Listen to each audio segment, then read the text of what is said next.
Hello hello ഇച്ചായ, കേൾക്കാമോ? Hello Jeni, കേൾക്കുന്നുണ്ട്. ഇച്ചായ, നിങ്ങൾ എപ്പോഴാ നാട്ടിൽ വരുന്നേ? എല്ലാവരും ഉണ്ടാവോ കൂടെ? ആരൊക്കെ ഉണ്ടാവുമെന്ന് പറയാൻ പറ്റില്ല ജെനി. ഞങ്ങളെന്തായാലും ഉണ്ടാവും. ഫംഗ്ഷൻ കഴിഞ്ഞ് നിങ്ങൾ ഉടനെ തന്നെ പോവോ? ഏയ്, ഉടനെ പോവില്ല. ഒരു 1 വീക്ക് ഞങ്ങൾ അവിടെ ഉണ്ടാവും.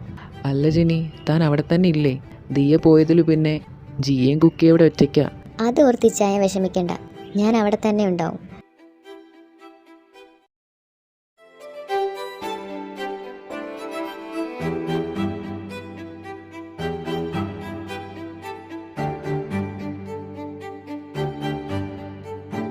എന്താടി, എന്താ പറ്റിയത്?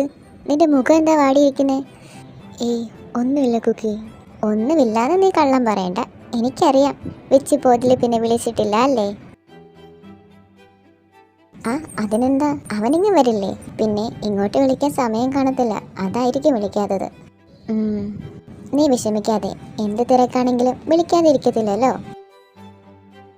അല്ല ജിയെ, ഗ്രാജുവേഷൻ കഴിഞ്ഞ് വെച്ച് തിരിച്ചു പോവോ? പോവും കുക്കി. ഓഹോ, അപ്പൊ അതാണ് ഈ വിഷമത്തിന്റെ മെയിൻ കാരണം അല്ലേ? അതോർത്തിന് തല പൊക്കിക്കണ്ട. വിച്ചു എന്തായാലും ഇടയ്ക്ക് വരാതിരിക്കത്തില്ല. മാത്രമല്ല, നമ്മുടെ കോഴ്സ് കഴിയാൻ ഇനി 1 വർഷം കൂടിയേ ഉള്ളൂ. അതിപ്പോൾ കണ്ണടച്ച് തുറക്കുമ്പോഴേക്കും കഴിയില്ലേ? വിച്ചു നേരെ ചെല്ലുന്നത് നിങ്ങളുടെ കാര്യം സംസാരിക്കാനായിരിക്കും. അതിനു മുമ്പേ ഈ കാര്യം അമ്മയോട് പറയണ്ടേ? വേണമല്ലോ. ഈ കാര്യം ആൻറ്റിയോട് സംസാരിക്കാൻ പറ്റുന്ന ഒറ്റ ഒരാളേ ഉള്ളൂ. അത് ഡേവിഡ് അങ്കിളാ. നീ ഇങ്ങനെ വിഷമിക്കാതെ ഈ സാഡൊക്കെ മാറ്റിയിട്ട് നീ എൻ്റെ കൂടെ വാ. നമുക്ക് വെളിയിലേക്ക് ഒന്ന് കറങ്ങിയിട്ട് വരാം. എത്ര നേരമെന്ന് വെച്ചിട്ടാ ഇതിൽ തന്നെ ഇരിക്കുന്നേ? വരാം, ഒരു 5 മിനിറ്റ്.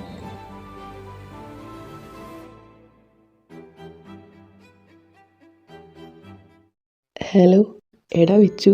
ഹലോ സ്റ്റാലിനെ, നീ ഇതെവിടെയാടാ? എത്ര വട്ടം ഞാൻ വിളിച്ചു. എടാ, കുറച്ച് തിരക്കായിരുന്നു, അതാ ഞാൻ വിളിക്കാഞ്ഞത്. അല്ല, എന്തായി കാര്യങ്ങൾ? മീറ്റിംഗ് എല്ലാം നടക്കുന്നുണ്ട്, പക്ഷേ ഒന്നിനും സമയം കിട്ടുന്നില്ല. ഒന്നുറങ്ങാൻ പോലും പറ്റുന്നില്ല. ഇപ്പോഴാ എനിക്ക് പപ്പയുടെ സ്ട്രെസ്സ് മനസ്സിലാവുന്നത്. ഇങ്ങനെ പോയാൽ ഇപ്പോഴേ നീ കമ്പനി ഏറ്റെടുത്തതുപോലെ ഉണ്ടല്ലോ. പപ്പയോട് ഇന്നേ വരെ നോ എന്ന് പറഞ്ഞിട്ടില്ല. അതുകൊണ്ടല്ലേ പപ്പ പറഞ്ഞപ്പോൾ പപ്പ അറ്റൻഡ് ചെയ്യേണ്ട മീറ്റിംഗ് ഞാൻ വന്ന് അറ്റൻഡ് ചെയ്തത്. പക്ഷേ നിൻ്റെ പാഷൻ നീ വിട്ടുകളയരുത്. ഹേയ്, ഒരിക്കലും ഇല്ലടാ. അല്ല, നീ എന്ന് തിരിച്ചു വരും? ഇനിയൊരു 4 ദിവസം കൂടി, അത് കഴിഞ്ഞാൽ പിന്നെ ഞാൻ അങ്ങ് എത്തും. എങ്കിൽ ശരിയടാ, ഞാൻ വെക്കുക. നിന്നെ കുറേ തവണ ട്രൈ ചെയ്തിട്ട് കിട്ടാഞ്ഞിട്ട് വിളിച്ചതാ.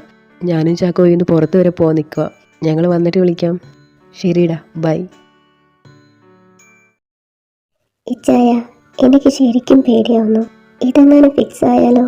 ആളുടെ ഫോട്ടോ കണ്ടപ്പോൾ തന്നെ പപ്പയ്ക്കും അമ്മയ്ക്കും ബോധിച്ച മട്ട. ഇതെങ്ങാനും ഉറപ്പിച്ച എനിക്കറിയില്ല. നീ ഇങ്ങനെ പേടിക്കാതെ ദിയ. അത് നീ പ്രപ്പോസൽ ഉറപ്പിച്ചിട്ടൊന്നുമില്ലല്ലോ. അവര് വന്ന് കാണണമെന്ന് മാത്രമല്ലേ പറഞ്ഞുള്ളൂ. ഇനിയിപ്പോൾ എല്ലാവർക്കും താല്പര്യമുണ്ടെങ്കിലും നിന്റെ സമ്മതം വേണ്ടേ? അതല്ല ഇച്ചായ, ഈ വരുന്ന ആളൊരു ഡോക്ടറാ. ഈ മാരേജ് കഴിഞ്ഞാൽ അയാൾ പപ്പയ്ക്ക് നല്ലൊരു ട്രീറ്റ്മെന്റ് കൊടുക്കാന്നാ പറഞ്ഞത്. അവർക്ക് പണമായിട്ടൊന്നും വേണ്ട, എന്നെ മാത്രം മതിയെന്നാ പറയുന്നേ. ആൾക്ക് നല്ലൊരു ഫാമിലി ബാക്ക്ഗ്രൗണ്ട് ഉണ്ട്. ഇത്രയൊക്കെ ആയ സ്ഥിതിക്ക് എനിക്കറിയില്ല ചായ, ചാച്ചന്മാർക്കൊരു എതിർപ്പുമില്ല. താനിങ്ങനെ ടെൻഷൻ ആവാതെ, ഇതിപ്പോൾ അവർ വന്ന് കണ്ടിട്ട് പോട്ടെ. താൻ എനിക്കൊരു 3 മാസം സമയം താ.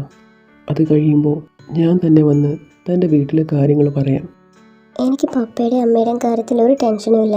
പക്ഷെ ചാച്ചന്മാര് അവർ സമ്മതിക്കുമെന്ന് തോന്നുന്നില്ല. താൻ ഒന്നും കൊണ്ടും പേടിക്കണ്ട. ചാച്ചന്മാരെ പറഞ്ഞ് നമുക്ക് മനസ്സിലാക്കാം. ഞാനില്ലേ കൂടെ.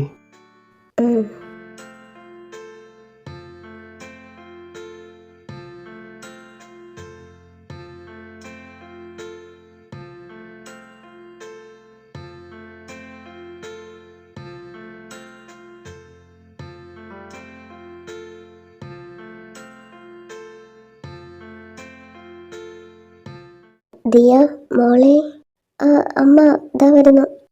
ഇച്ചയ, അവര് വന്നെന്നാ തോന്നുന്നേ. എനിക്ക് താൻ ചെല്ല്, ഞാൻ പിന്നെ വിളിക്കാം. ശരി ഇച്ചയ.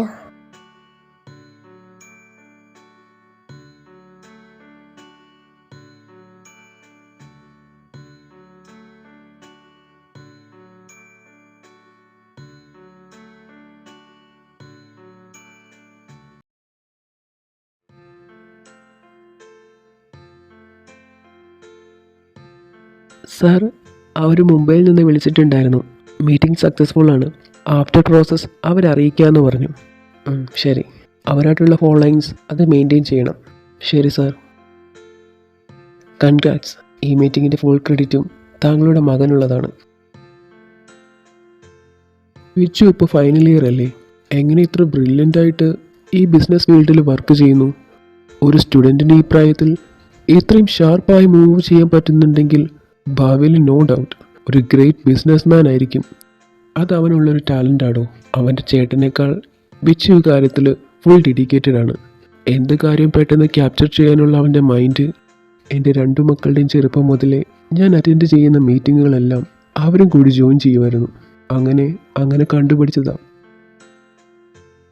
സ്റ്റഡീസൊക്കെ കഴിഞ്ഞ് വരുമ്പോൾ വിച്ചുവിനെ MBA കംപ്ലീറ്റ് ചെയ്യിപ്പിക്കണം. നല്ല തീരുമാനം. അല്ല, ജൂണിൻ്റെ എൻഗേജ്മെൻറ്റിൻ്റെ കാര്യം സാർ പറഞ്ഞിരുന്നില്ലേ? അതെ, തന്നെ ഞാൻ മുമ്പേ ഇൻവൈറ്റ് ചെയ്തതല്ലേ. തൻ്റെ ഫാമിലി മസ്റ്റായിട്ടുണ്ടാവണം. അത് എന്താ ജോൺ, എന്തെങ്കിലും പ്രശ്നമുണ്ടോ? ഏയ് നത്തിങ്, ഞങ്ങൾ ഉറപ്പായിട്ടും ഉണ്ടാവും. Excuse me sir. എന്താ കെവിൻ? സാർ, ഒരു മെയിൽ വന്നിട്ടുണ്ട്. ഞാൻ ഓപ്പൺ ആക്കിയിട്ടില്ല. ID നോക്കിയപ്പോൾ ഈസ്റ്റ് ഏഷ്യ കൺട്രിയാണ് കാണിക്കുന്നത്. അവിടുന്ന് ഒരു ഡീലിങ്സ് നമുക്കിതുവരെ ഉണ്ടായിട്ടില്ല. സാറിൻ്റെ മെയിലിലേക്കാണ് വന്നത്.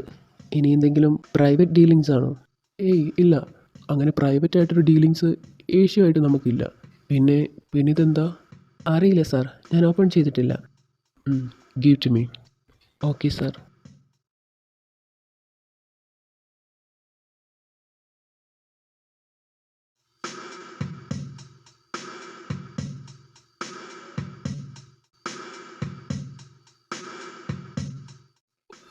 വാട്ട്? ഇത് വെച്ചു? ഇത് സാറിൻ്റെ മകനല്ലേ? കൂടെയുള്ള കുട്ടിയാരാ? എനിക്കറിയില്ല. ഇത് ഫേക്കാണ്.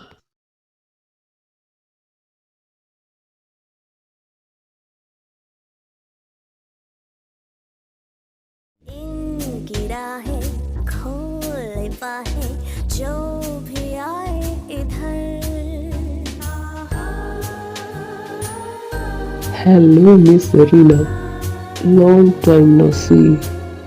ये है गुमराहों का रास्ता, मुस्कानें झूठी हैं, पहचानें झूठी हैं, रंगीनी है छाई, फिर भी है तन्हाई. How are you? Not good. എനിക്കറിയാം നിനക്കുണ്ടായ നഷ്ടങ്ങളെപ്പറ്റി. പക്ഷേ നമ്മുടെ ഈ കണ്ടുമുട്ടൽ നിൻ്റെ എല്ലാ പ്രശ്നങ്ങൾക്കും ഒരു സൊല്യൂഷനാണ്. നിനക്ക് നഷ്ടപ്പെട്ടതെല്ലാം എൻ്റെ കൂടെ നിന്നാൽ മാത്രം നിനക്ക് നേടിയെടുക്കാം. എങ്ങനെ? കാര്യം സിമ്പിളാണ്. എന്നെ ഒന്ന് ഹെൽപ്പ് ചെയ്താൽ മാത്രം മതി. ഹെൽപ്പ്? What you mean? എല്ലാം ഞാൻ പറയാം. ഇന്നു മുതൽ നീ വലിയൊരു ദൗത്യത്തിലാണ്. എൻ്റെ ഒപ്പം നിന്ന് എന്നെ സഹായിച്ചാൽ മാത്രം മതി. എല്ലാം ഞാൻ എക്സ്പ്ലെയിൻ ചെയ്യാം. Now come with me darling.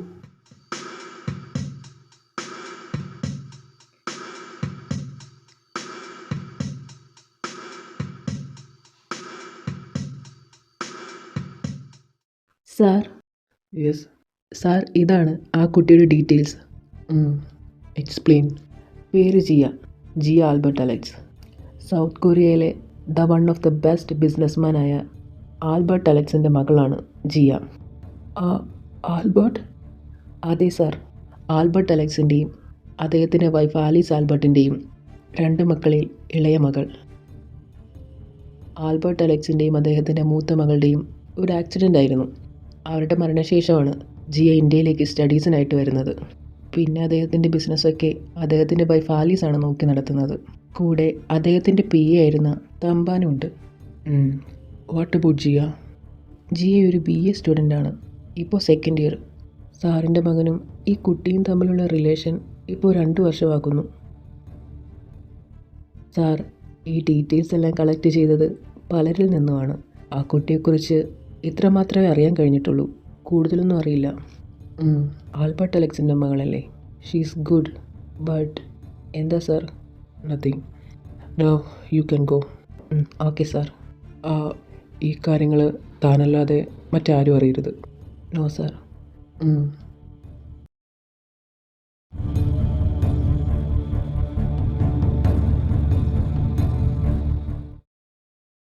ഇനി ഒരു ദിവസം കൂടിയല്ലേ ഉള്ളൂ, അത് കഴിഞ്ഞാൽ പിന്നെ ഞാൻ അങ്ങ് എത്തില്ലേ?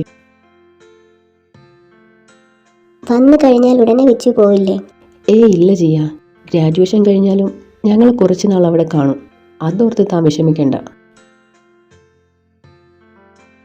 പിന്നെ ഞാൻ ഉടനെ തന്നെ പപ്പയോടെല്ലാം പറയാൻ പോവോ. പപ്പ സമ്മതിക്കോ വെച്ചു? ഉറപ്പായും സമ്മതിക്കും. എനിക്കറിയില്ല എൻ്റെ പപ്പയെ. പപ്പയുടെ എല്ലാം മുന്നേ തന്നെ പറയേണ്ടതായിരുന്നു.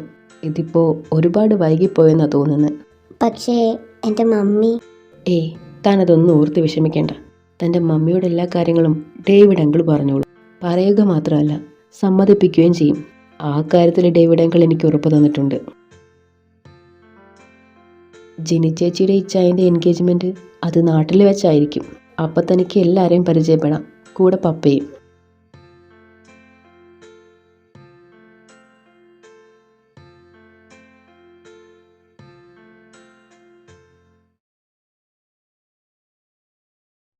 ജിയ, പപ്പ വിളിക്കുന്നുണ്ട്, ഞാൻ പിന്നെ അങ്ങോട്ട് വിളിക്കാം.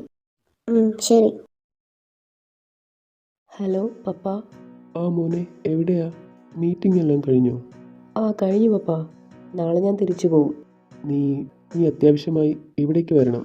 നാളെ തന്നെ വരാൻ ശ്രമിക്കണം. അതിനുള്ള കാര്യങ്ങൾ ഞാൻ ചെയ്യാം. പക്ഷേ ഞാൻ... നോ മോർ എക്സ്ക്യൂസ്. അത്രയും ഇമ്പോർട്ടൻ്റ് ആയതുകൊണ്ടാണ്. കോളേജിലെ ഫംഗ്ഷൻ്റെ 2 ദിവസം മുമ്പേ നിനക്ക് തിരിച്ചു പോവാം. ഇവിടെ ജൂനിയെ കൊണ്ട് ഒറ്റയ്ക്ക് പറ്റില്ല. അതുകൊണ്ടാണ് മോൻ അത്യാവശ്യമായിട്ട് വരണം. ശരി പപ്പ, ഞാൻ ഉടനെ തന്നെ വരാം. താങ്ക് യു മോനെ. എങ്കിൽ ഞാൻ വെക്കുക, പിന്നെ വിളിക്കാം. ഓക്കെ പപ്പ, ബൈ.